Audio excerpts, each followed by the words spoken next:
Hello, and welcome to the Hoop Academy Project's Reflections of a Survivor and a Legend. I'm Derek Limas. Recently, we had the honor and pleasure to conduct an in-depth interview with Horace Burton, who was born and raised in Alexandria and attended Parker Gray High School during the heart of racial segregation. Horace is a man of contrast. He has a towering personality, but great humility. He made tough life decisions, but has a gentle disposition. He is a prepared man, and when opportunities presented themselves, he was able to take advantage of them. See, I'm 78 years old, and I was able to survive. So it was hard. It was hard for me. Why was it hard? It was hard for the simple reason is that I had so much high expectation for myself, and seemed like that everywhere I turned, I wasn't making any progress. According to your expectations. Because of my expectations.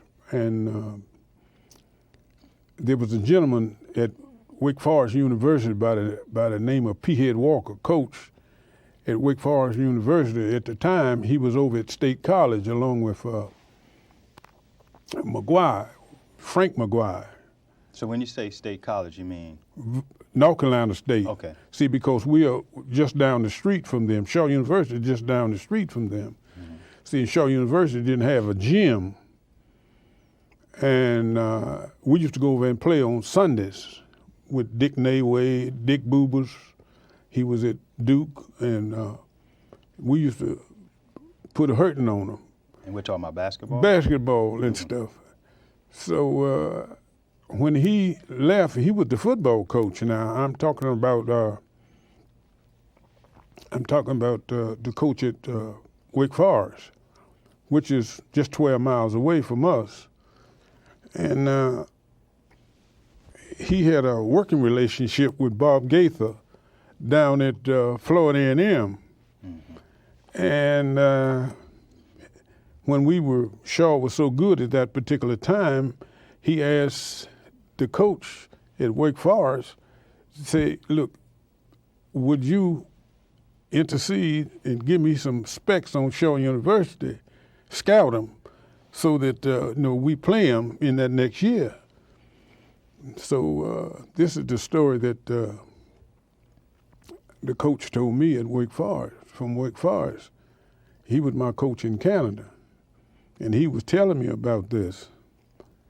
So I said, well, what happened, Coach? He said, well, when I got over there at Shaw and y'all was playing North Carolina College, he said, I saw two guys over there because they was worried about a All-American we had there named Bellamy, Twillie Bellamy. He lives here now, taught school here in Arlington. And he said, but I saw two guys that looked like bookends, a boy named Roper and myself. So I told Gaither, I said, that Gaither, he said, don't you worry about Bellamy. He said, you're going to have to worry about them two bookends that Shaw got over on them two tackles they got over there. And he said, don't worry about it, we'll take care of them, but we just want to stop Bellamy because he was doing all the scoring and running, And so when Florida A&M came in, we gave him the blues. Mm-hmm. And he told him, he said, well, I wish I had listened to you. He said, because I think they got, I guess, about 90 yards that whole game that time with Florida A&M, and they were the best, supposedly the best black team at that particular time in 1945. And y'all beat them? Look, carried them to the cleaners. Yeah, but that's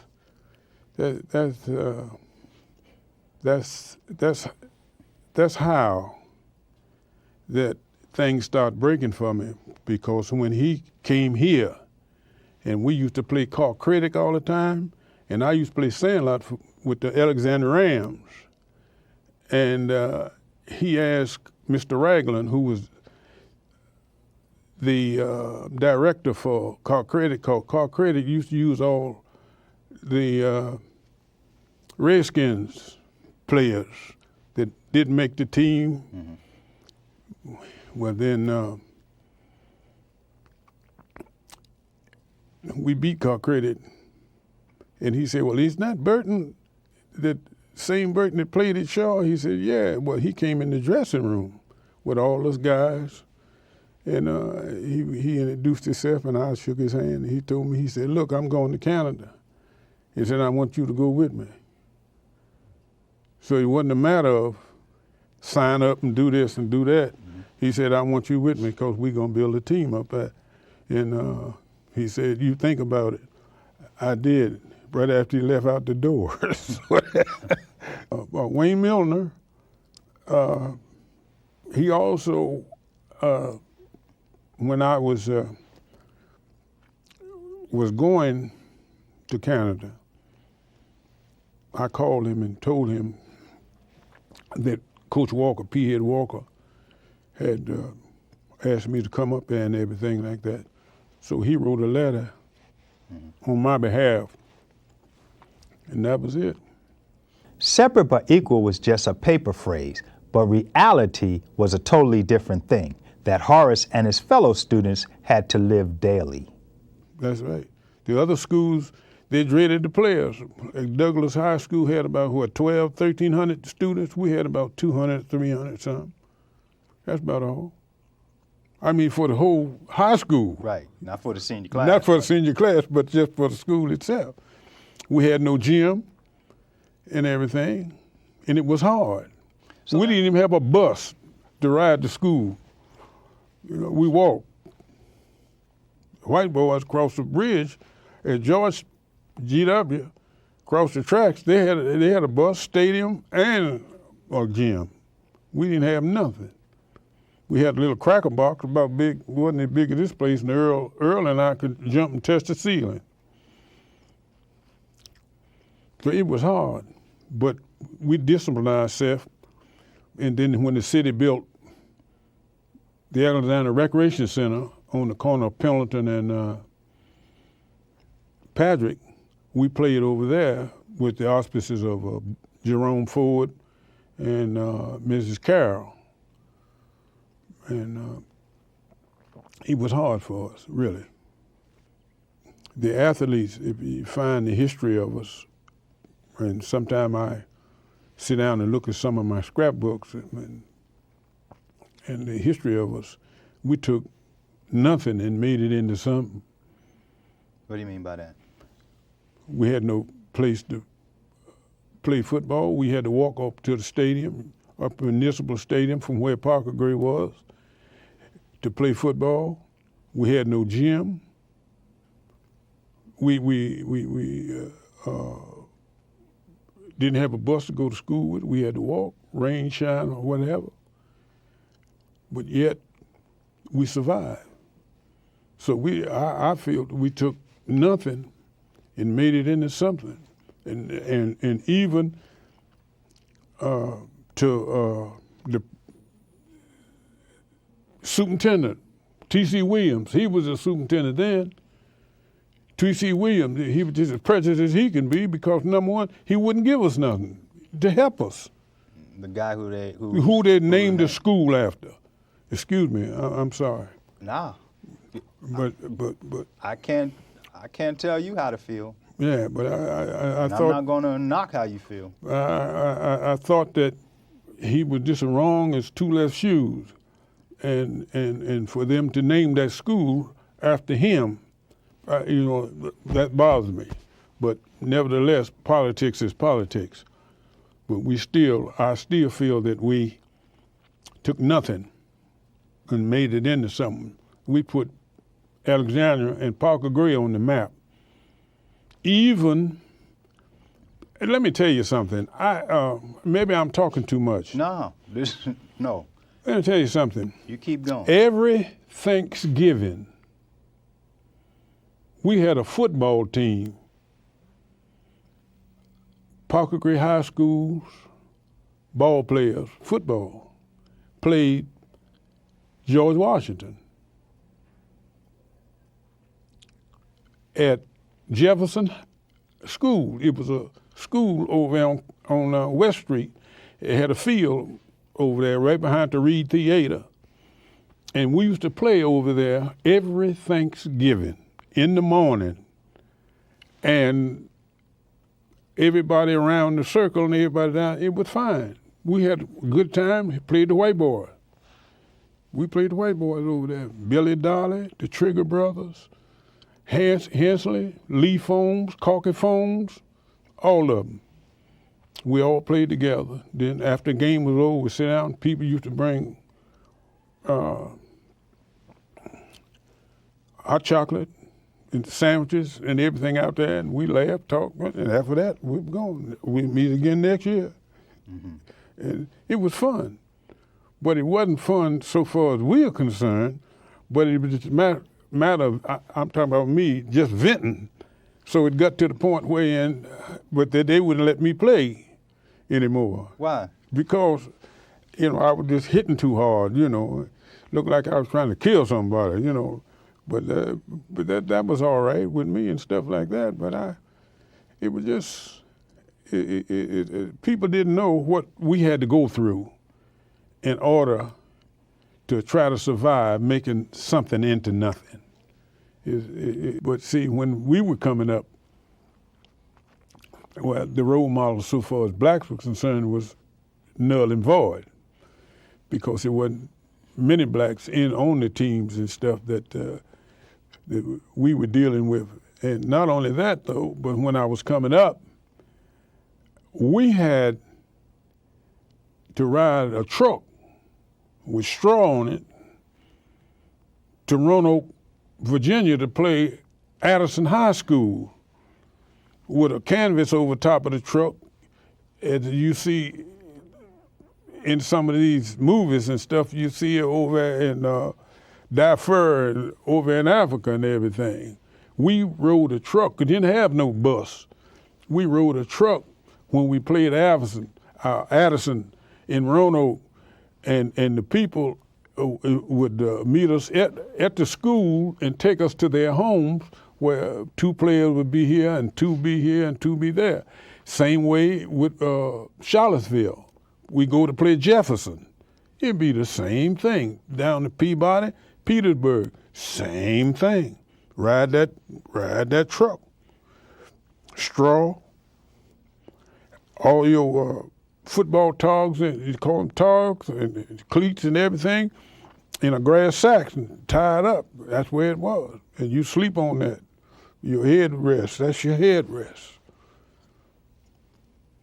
Wow. Unbelievable.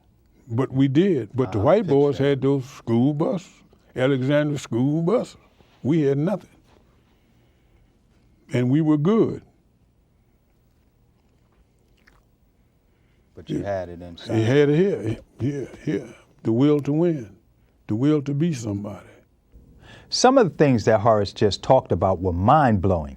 And back then, there were very few role models. However, teachers and mentors contributed to his academic and athletic development.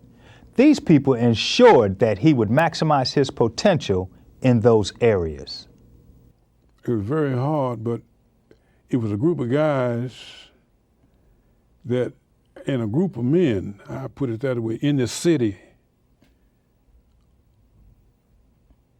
that taught us self-discipline and wouldn't let us get into any trouble.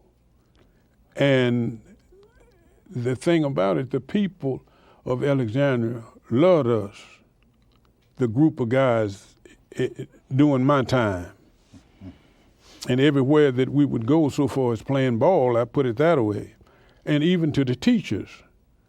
But see, we had to get our work. Otherwise, we had to maintain a C average. If we didn't maintain a C average, we couldn't play. So, but we were blessed enough that we had this in us, in our hearts. I feel that Coach Johnson was one of the best coaches that I had at that particular time. We had another coach that come in there by the name of Stevenson, who went on to Shaw to coach down at Shaw University. But Bruiser Price, Charlie Price, I put it that way, he came back from Virginia State as assistant coach to help out. And he taught me how to, to kick the ball and different strategies. But the coaches were good. But see, we had a legacy of outstanding members of the community who also was instrumental in helping us. Because Coach Johnson left and went to service, the Army. And we had another coach to come in to help out named Henry, but we had guys like Ferdinand Day. We had guys like Henry Ward.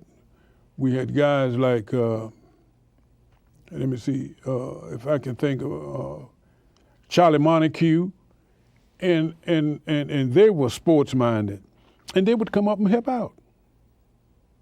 And that was good. See, community. And that's what it was all about. And we had that chip on our shoulder, and I guess that just carried over from Parker Gray to Shaw University and on to my days, and even right now. I sit here with you, and I'm just as happy as I can be. So we've come a long way, but we still got a long ways to go. I see Ferdinand now, and I always thank him for being there for us. Most of them were members of the Departmental Progressive Club or the Elks, organization and things like that, but they wouldn't let us do no harm. You don't take no back seat to anyone. And in my life, I tell my wife and my kids, and my two sons, one went to USC and one went to UCLA and everything, and I tell them, even though my mother and father were very good to me and instrumental in helping me to do no wrong, but there was a teacher by the name of Edith Allen who impressed me so that if anything that I do now, I give her the credit, because she, in her classes, she told me, Horace, you can do anything you want to do. I was a good student, but she said, you can do anything you want to do. And she taught Rozier Ware, Horace Burton, Richard Shackelford, Frank Wilson, Arthur Nelson, and a whole group of us, Henry Lomax, Horace Gillum, all of us, we all stayed together from Louds Crouch Elementary School all the way up through Parker Gray. If you look back on it, we stayed together, we played ball together and everything. And I guess that's what kept me, and it's still within my heart. I thank all them guys, and I thank Edith Allen telling us you don't have to take no back seat to anybody. You can be what you want to be. And those was her words, and the rest of the kids will tell you. Now I see Elaine, because Dosha, she's dead. I see Bessie and some of the other girls that was in our class and stuff like doing well, because Edith Allen, she taught us how to win. And if you didn't, take your lumps, pile them up, and then straighten them out. I hope you can understand that. I understand. So that's one of the things that I enjoy about Alexandria. You say it with a smile on your face. I love Alexandria. And when I see things happening to Alexandria, it bothers me how Alexandria has changed. I know we got to go with change, but as I look and I talk to a lot of guys, Alexandria, believe me, they're squeezing politically. They're squeezing. If you look up and you go down in the Bird, that's where Earl Lord came from. And you see what has happened down there. And you got a plot right in the middle of it right there. But how long is it going to last? Not long. They're going to take. What's the plot? Yeah, the house is just left. It's not Right. Yeah, Exactly. yeah. Surrounded by. Yeah, $5.5 million homes and everything, and that's not gonna last. And one of the guys from Hood told me, said, "Well, Burton, say we got other places and stuff like that. See, I'm looking for Alexandria. See, we spread out before we was a community, and now we spread out." They said, "Well, that's progress." No, it ain't. That's not progress. Alexandria has always been a community with everybody loving one another, everybody look after one another, all the churches. Did anybody ever tell you about the church league that Earl Lloyd, Bubba Ellis, myself, and all of us came out of? After the season was over, they had a church league here in Alexandria where all the churches had a team and competed for trophies, and that's all it was, but it kept all them youngsters out of trouble. And I step up to the plate and try to recruit some black boys, trying to get them a job over here at this new stadium and stuff like that, and you can't find them. They don't want no job. They don't want to. That hurts. That's bad. But what's going to happen to the generation behind them? Where they going to get their money from? See, I'm not asking for them to go to college, go to school. And listen, you can go to my training school and come out of there. We pay you $12.50 an hour just to train, to be a bricklayer, to be an apprentice so electrician is concerned, to learn how to shoot grade and everything like that. And then you can come out and you can do something for yourself. But where can I find them? I can't. I got to go to Marshall. I got to go to Marshall, Virginia. I got to go to Stafford. I got to go down to Tappahannock. This is bad. This is my city. I love it. But now we can't do nothing. There's a word that I use, and I use it with my religion, and I use it with the club that I associate with. That's the Departmental Progressive Club. I'm a member of that over there. I'm a member of the Stonewalls. I'm a member of the Pigskin Club. But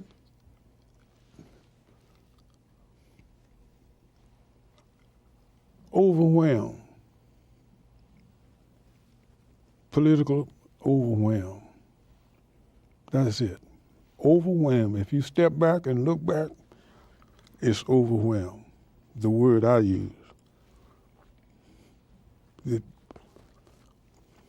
And these big conglomerates, they bring these people in here, work them $5.50 an hour. Sometimes they don't pay them. But what? They push everybody else aside, overwhelmed. They don't want to pay cheap labor.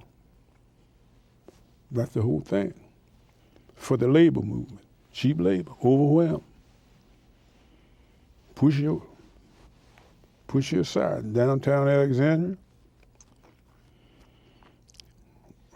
I used to drive down Washington Street and turn at Quaker Lane, or not Quaker Lane, but down to Bashford Lane and hit Royal Street and come on down to the club when I'm coming to a meeting. I don't do it now. I come across the bridge and come in. I hate to see what's happening. And when I came back out of Canada, I happened to be coming down West Street, and I see where they had done moved Robert Holmes as I come underneath the bridge at Braddock Road and West, and I looked on the side over there, and the Robert Holmes, gone.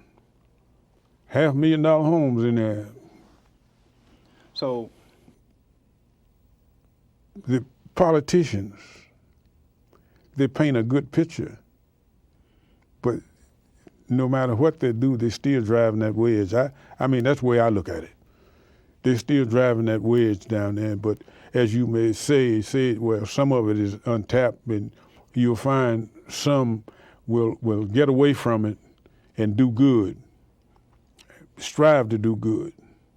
But I still say that if you go to some of these churches and get some of these youngsters out of these churches, I think you will do better than you would with this guy with just a ball in his hand and he's at the rec and he won't go to school and things like that that I see. And if my friends can't recruit some guys to go to work and I'm going to train them, and you can't get none, and he said, man, I ain't going over there, I'll come pick you up and take you over there, bring you back. Not only that, we give them lunch. You can't recruit them. They don't want no job. My fondest memory is graduating from Lyles Crouch Elementary School. Why? Because the teacher that I had, Miss Edith Allen, came to my home, to my mother's,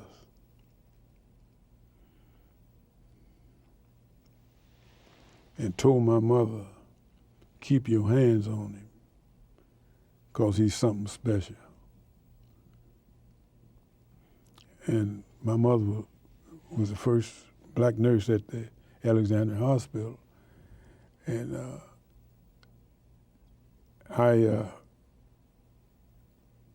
when I graduated from Lyles Crouch, sometimes maybe you're overwhelmed, but Miss Allen took a picture with me and my family. She thought enough of me to walk over and said, I'm proud of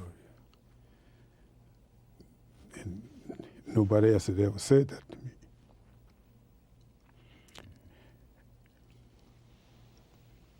And then after the thing was over,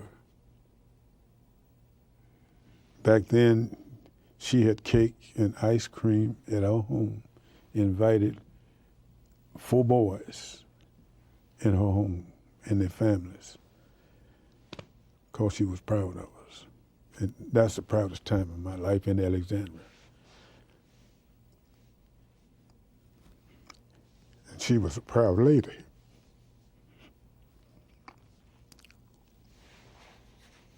To listen to Horace is to have one's life changed by his words. He still has the burning desire to reach out to our youth and help provide career opportunities in the construction industry, where he himself sent 7 children to college on his union salary. We would like to thank Horace for sharing his time and helping us to preserve our rich contributions and heritage in the city of Alexandria. I'm Derek Limas, and thank you for watching Hoop Academy Project.